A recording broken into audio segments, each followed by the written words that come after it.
अस्सलामुअलैकुम दोस्तों, आज की इस वीडियो में मैं बात करने वाला हूं SDLC software development life cycle के बारे में। तो बगैर टाइम ज़ाया किए चलिए शुरू करते हैं। SDLC या तो हम कह सकते हैं सिस्टम डेवलपमेंट लाइफ साइकिल, अगर हम सॉफ्टवेयर बनाने जा रहे हैं तो हम कह सकते हैं सॉफ्टवेयर डेवलपमेंट लाइफ साइकिल। तो होता क्या है, ये SDLC है क्या? SDLC एक स्टेप बाय स्टेप फेजेस हैं जो कि सॉफ्टवेयर को बनाने के लिए या सिस्टम को बनाने के लिए इस्तेमाल किए जाते हैं। मान लें कि अगर आपने कोई भी काम अगर करना हो तो क्या आप ऐसे ही करना शुरू कर देते हैं? नहीं, आप सबसे पहले क्या करेंगे, उसके लिए कोई प्लान करेंगे। प्लान करने के बाद उस प्लानिंग के मुताबिक, उस प्लानिंग के तहत आप फिर उस पर अमल करना शुरू करेंगे और उस काम को मुकम्मल करेंगे। बिल्कुल इसी तरह जब कोई सिस्टम या सॉफ्टवेयर जब कोई बनाया जाता है तो सॉफ्टवेयर बनाने से पहले उसकी प्लानिंग की जाती है और उस प्लान के मुताबिक जो है सॉफ्टवेयर को डेवलप किया जाता है। तो SDLC इसे ही कहते हैं। तो अब लफ्ज़ी तौर पर पढ़ते हैं। SDLC stands for system development life cycle, या हम इसे सॉफ्टवेयर डेवलपमेंट लाइफ साइकिल भी कह सकते हैं। SDLC provide a series of step to be followed to design and develop a software product efficiently. SDLC क्या है कि स्टेप वाइज एक सीरीज़ है जिसको हर एक स्टेप को मुकम्मल करते हुए हम सॉफ्टवेयर अपना क्रिएट करते हैं। SDLC framework include the following step. अब वो स्टेप कौन से हैं? ये जो स्टेप लिखे हुए हैं वो वाले स्टेप ये हैं। अब इसको वन बाय वन मैं डिस्कस भी करता हूँ, पहले नाम लेके सुन ले ज़रा। पहला है कम्युनिकेशन, फिर आता है रिक्वायरमेंट गैदरिंग, फिर आता है फिजिबिलिटी स्टडी, फिर system analysis, software design, coding, testing and implementation and maintenance. अब हम वन बाय वन हर एक को डिस्कस करते हैं। तो सबसे पहले कम्युनिकेशन। मान ले कि मैंने एक सॉफ्टवेयर बनवाना है, तो मैं जो सॉफ्टवेयर जो आदमी जो है, जो प्रोग्रामर है, मैं उसके पास गया सॉफ्टवेयर बनवाने के लिए। तो मैंने क्या किया, उसके साथ उसके पास जब गया तो उसको जाके कुछ बताया। मैंने कहा कि मुझे इस तरह का सॉफ्टवेयर चाहिए, सॉफ्टवेयर की क्वालिटी इस तरह की होनी चाहिए, मुझे इस तरह का काम करना है, तो इसके मुताबिक सॉफ्टवेयर जितना भी है चाहिए बना के दे मुझे। तो क्या होगा, ये कम्युनिकेशन हो रही है मेरे और उस प्रोग्रामर के दरमियान में। ओके, तो सबसे पहला फेज़ क्या है कम्युनिकेशन का? तो लफ्ज़ी तौर पर पढ़ते हैं।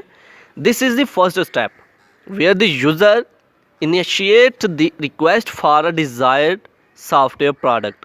जो सॉफ्टवेयर यूज़र ने बनवाना होता है उसके मुताबिक उसके लिए जो है यूज़र रिक्वेस्ट करता है, किससे? प्रोग्रामर से। The user contact the service provider and tries to negotiate the terms.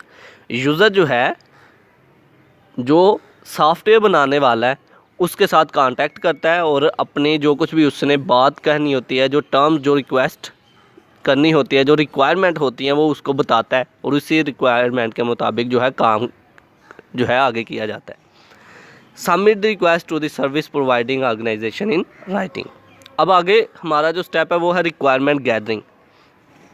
जब मैं उस आदमी के पास गया जिसने प्रोग्राम मुझे बना के देना था, सॉफ्टवेयर बना के देना था, तो क्या हुआ, मैंने पहले सबसे उसके साथ क्या की, कम्युनिकेशन की।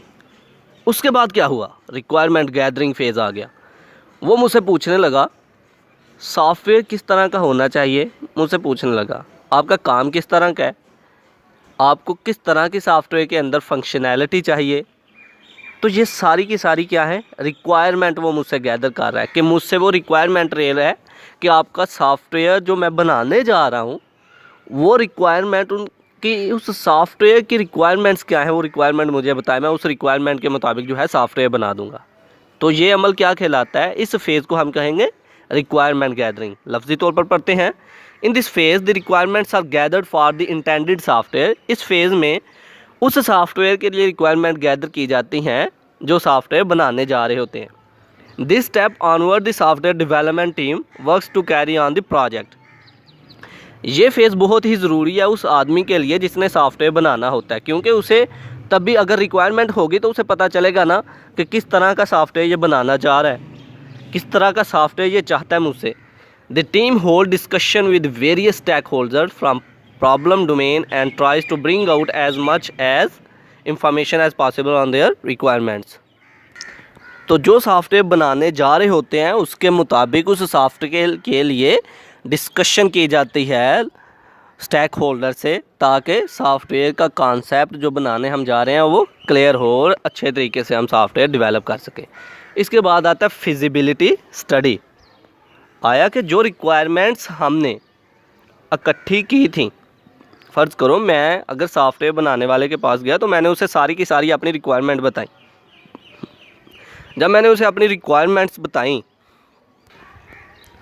तो जब उसने मेरी ये सारी की सारी रिक्वायरमेंट देखी तो फिर वो सॉफ्टवेयर को डिज़ाइन करने से पहले इन रिक्वायरमेंट्स को देखेगा। वो देखेगा कि सॉफ्टवेयर जो है, ये जो सॉफ्टवेयर, ये मैं जो सॉफ्टवेयर उससे बनवाना जा रहा हूँ, क्या वो सॉफ्टवेयर मेरी सारी की सारी रिक्वायरमेंट्स को पूरा कर भी रहा है या नहीं, फुलफ़िल मेरी रिक्वायरमेंट्स को कर रहा है या नहीं। तो इसे हम कहते हैं फिजिबिलिटी स्टडी। फिजिबिलिटी स्टडी क्या है कि ये देखना कि सॉफ्टवेयर कस्टमर की रिक्वायरमेंट्स को पूरा भी कर रहा है या नहीं। तो ये होता है feasibility study. After requirements gathering the team comes up with a rough plan of software process. Requirement gathering के बाद टीम जो है इस प्रोसेस से गुजरती है कि सिस्टम का, सॉफ्टवेयर का, सारे के सारे प्रोसेस का इसको एनालाइज किया जाता है। At this step the team analyse if a software can design to fulfil our requirement of the user. इस स्टेप में देखा जाता है कि सॉफ्टवेयर जो है ये सारी की सारी यूज़र की रिक्वायरमेंट्स को फुलफ़िल कर रहा है या नहीं। तो आगे आता है सिस्टम एनालिसिस। सिस्टम एनालिसिस क्या है? जब सॉफ्टवेयर बनाने लगे तो जो बनाने वाला जो प्रोग्रामर है उसने देखा कि सॉफ्टवेयर जो हम बनाने जा रहे हैं क्या इसको किस अंदाज से बनाएंगे। उसने एक प्लान, एक रोड मैप बना लिया, इस प्लान के तहत इस सॉफ्टवेयर को बनाएंगे।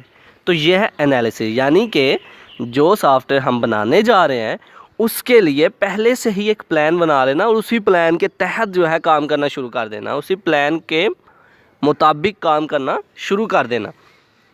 तो समझना, इस बात को भी समझना कि ये सॉफ्टवेयर जो है इसकी लिमिटेशंस क्या है, तो ये किस अंदाज से हम बनाएंगे। तो ये सारे का सारा प्रोसेस क्या है? सिस्टम एनालिसिस, यानी कि सॉफ्टवेयर का तज्जिया कर लेना, एनालाइज कर लेना सॉफ्टवेयर को। तो लफ्जी तौर पर पढ़ते हैं, at this step the developer decide a road map of their plan and try to bring up the best software model suitable for the project. क्या होता है इस स्टेप में? पहले से एनालाइज कर लेते हैं और प्लान कर लेते हैं और देख लेते हैं कि ये जो हमारा सॉफ्टवेयर है, जो हमें प्रोजेक्ट मिला है, ये सॉफ्टवेयर उसी प्रोजेक्ट के तहत बन रहा है या नहीं। Okay. System analysis include understanding of software product limitations, learning system related problems, exchanges to be done in existing systems. और इसका एक और बेनिफिट ये भी है कि ये भी देखा जाता है कि सॉफ्टवेयर में अगर कोई चेंजिंग करनी भी पड़ गई तो यहाँ पर हम कौन सी चेंजिंग कर सकते हैं। तो इन सारे स्टेप्स को लेके चलने के अमल को हम कहते हैं सिस्टम एनालिसिस। अब आगे वाला स्टेप आता है हमारा सॉफ्टवेयर डिज़ाइन। ईजी है। जब ये सारे का सारा बन गया ना, जब क्या हुआ, कम्युनिकेशन हो गई, रिक्वायरमेंट गैदर हो गई, उसके बाद रिक्वायरमेंट को एनालाइज भी कर लिया, सिस्टम को एनालाइज कर लिया, तो उसके बाद जो फेज़ आता है वो है सॉफ्टवेयर डिज़ाइन। रिक्वायरमेंट इकट्ठी हो गई ना, उन रिक्वायरमेंट के मुताबिक, उन रिक्वायरमेंट के तहत फिर सॉफ्टवेयर को डिज़ाइन करना शुरू कर दिया, सॉफ्टवेयर बनाना शुरू कर दिया। बिल्कुल इसी तरह कि एक इंजीनियर ने किसी घर बनाने वाले को एक नक्शा ला के दे दिया और उस नक्शे को उसने देखा और उसी के तहत मकान बनाना शुरू कर दिया। तो सॉफ्टवेयर डिज़ाइन क्या है? ऐसा प्रोसेस जिसमें रिक्वायरमेंट्स को मद्देनज़र रखते हुए, रिक्वायरमेंट को देखते हुए उनके तहत सॉफ्टवेयर बनाना शुरू कर दिया, इसे कहते हैं सॉफ्टवेयर डिज़ाइन। ये इसमें दो तरह के डिज़ाइन हो सकते हैं, लॉजिकल डिज़ाइन और फिज़िकल डिज़ाइन। के सॉफ्टवेयर का किस तरह से वर्किंग परफॉर्म करेगा, किस तरह से ऑपरेशंस परफॉर्म करेगा। तो लफ्जी तौर पर पढ़ते हैं, next step is to bring down whole knowledge of requirements analysis on the desk and design the software product. इस एनालिसिस में जितनी रिक्वायरमेंट्स हैं उनको सामने रखा जाता है और उसके मुताबिक सॉफ्टवेयर को डिज़ाइन करना शुरू कर दिया जाता है। In this phase this software is designed according to the customer requirements. तो इस फेज़ में सॉफ्टवेयर को डिज़ाइन किया जाता है कस्टमर की रिक्वायरमेंट्स के मुताबिक। तो उसके बाद क्या आता है? कोडिंग। डिज़ाइन हो गया, अब कोडिंग। सॉफ्टवेयर को लिखना शुरू कर दिया, बनाना शुरू कर दिया, सॉफ्टवेयर की इंस्ट्रक्शंस लिखना शुरू कर दी, ये अमल कहलाता है coding. This step is also known as a programming phase, इसे हम प्रोग्रामिंग फेज़ भी कहेंगे। The implementation of software design starts in terms of writing program code in the suitable programming language and developing error-free executable programs efficiently।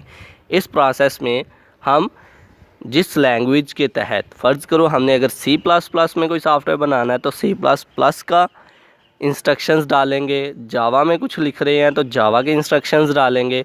तो programming language के तहत जो है एक सॉफ्टवेयर डेवलप किया जाता है, मतलब कि सॉफ्टवेयर को लिखना शुरू कर दिया जाता है, कोड करना शुरू कर दिया जाता है। तो आगे आता है सॉफ्टवेयर टेस्टिंग। जब सॉफ्टवेयर डिज़ाइन हो गया, सॉफ्टवेयर बन गया, मुकम्मल हो गया, तो उसके बाद सॉफ्टवेयर को टेस्ट किया जाता है।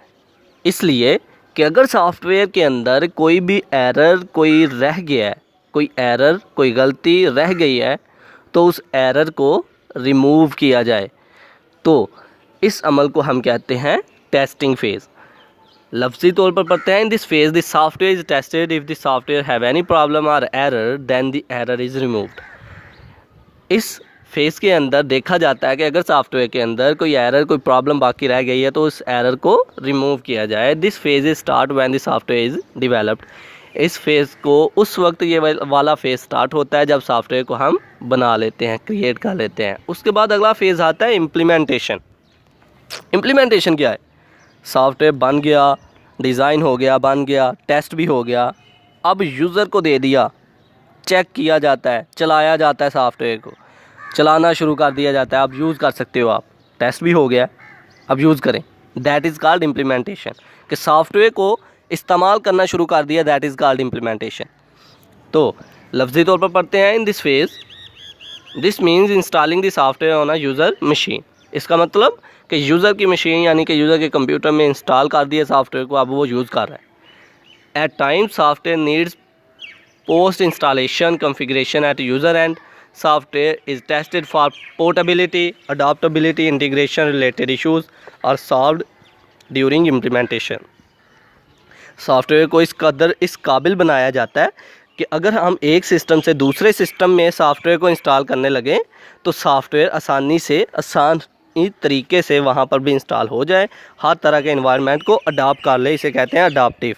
तो जो हमारा अगला फेज़ है वो है मेंटेनेंस। मतलब ये कि सॉफ्टवेयर को ये अपडेट करते रहें according to the user requirements. अगर यूज़र ने कहा है कि मुझे मेरा कारोबार बढ़ गया है तो मुझे एक और फीचर चाहिए इस सॉफ्टवेयर के अंदर, तो सॉफ्टवेयर में वो न्यू फीचर ऐड कर दिया, तो दैट इज़ कॉल्ड मेंटेनेंस। कि सॉफ्टवेयर को बरकरार रखा जाए। अगर सॉफ्टवेयर फ्यूचर में आने वाले दिनों में सॉफ्टवेयर हमारा काम करता रहे, अपनी वर्किंग परफॉर्म करता रहे, that is called maintenance. This software is maintained timely by updating the code according to changing taking place in user and environment or technology। User की रिक्वायरमेंट्स के मुताबिक उनके लिए फ़ीचर्स जो ऐड किए जाते हैं, सॉफ्टवेयर को अपडेट किया जाता है ताकि सॉफ्टवेयर उनका अच्छे तरीके से वर्किंग परफॉर्म करता रहे, दैट इज़ कॉल्ड मेंटेनेंस। तो ये था आज का हमारा लेक्चर जिसमें हमने बात की सॉफ्टवेयर डेवलपमेंट लाइफ साइकिल के बारे में। आई होप कि आप लोगों को मेरी ये वीडियो पसंद आई होगी। Like this video, share this video and comment below this video if you have any question. Thanks for watching. Subscribe focus group. अल्लाह हाफिज़।